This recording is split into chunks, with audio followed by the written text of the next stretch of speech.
Peace in from the black holes of Dakota Territory, United States of Astral Projection. And I say that with a good deal of trepidation as a warning to someone who just recently sent me an email suggesting that I use the term United States of Astral Projection. Astral projection is a phenomenon where some kind of element of life, the soul, I don't know if I'd call it the soul, but some element of consciousness leaves the body and can travel about. And so there have been reports of this, and people telling stories about how they saw events at a distance and how they even felt the sensation of leaving their body.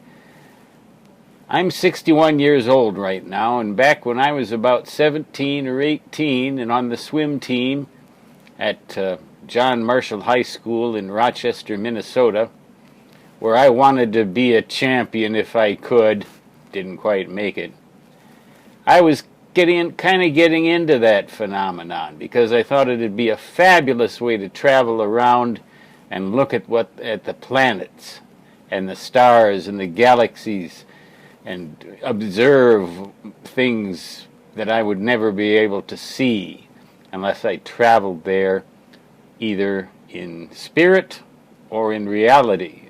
Well, I doubted I'd ever go to Mars or Jupiter for real, but I thought, wow, imagine if I could bring my consciousness to those places.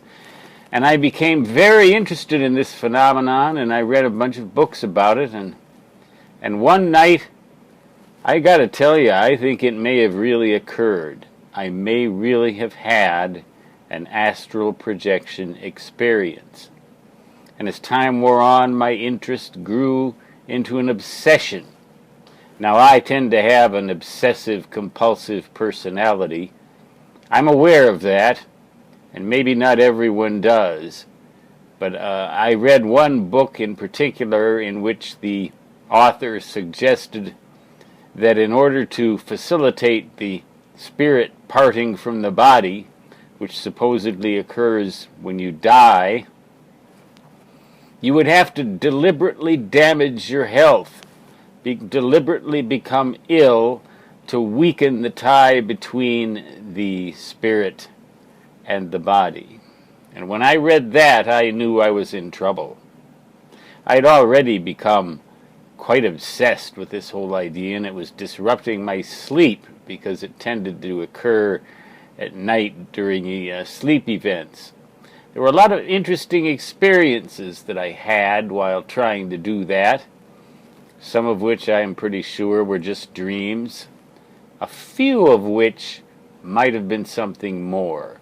But in any case, when I read about how one had to deliberately damage one's health in order to weaken the tie between the spirit and the body, I thought, I can't do that.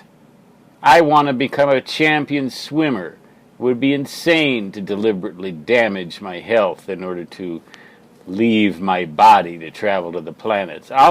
When I die, I figured, I'm going to leave my body one way or another, and I'll have no choice about the matter, and that day will come.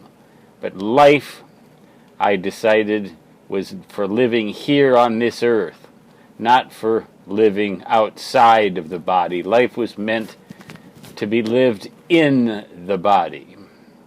Sometimes nowadays, with some of the issues I'm having with my health, I sort of wish I could leave my body behind, but I know but it troubled me a great deal when this friend of mine emailed me that, because I wondered whether he might actually be getting into that phenomenon.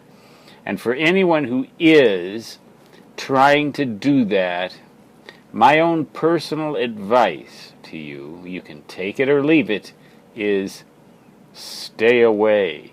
It's bad news.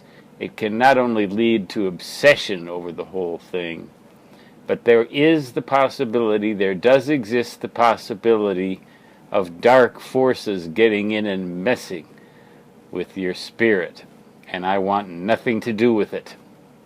I've got enough dark forces messing with my spirit as it is, without running the risk of dealing with occult-like phenomena. Now, you can decide for yourself if you're interested in this phenomenon, whether you want to explore it and try it.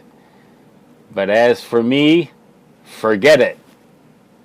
Forget it. I want nothing to do with it. And I rejected it at that point on the spot and focused my energy, rather than damaging my body's health, I focused my energy on optimizing and enhancing my body's health. And I'm glad I did.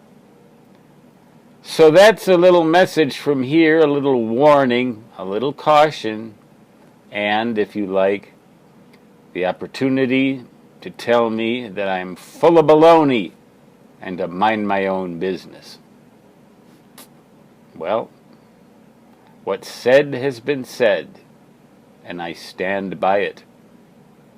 Stan Gibilisco signing off from the black holes of Dakota Territory, United States of Analysis.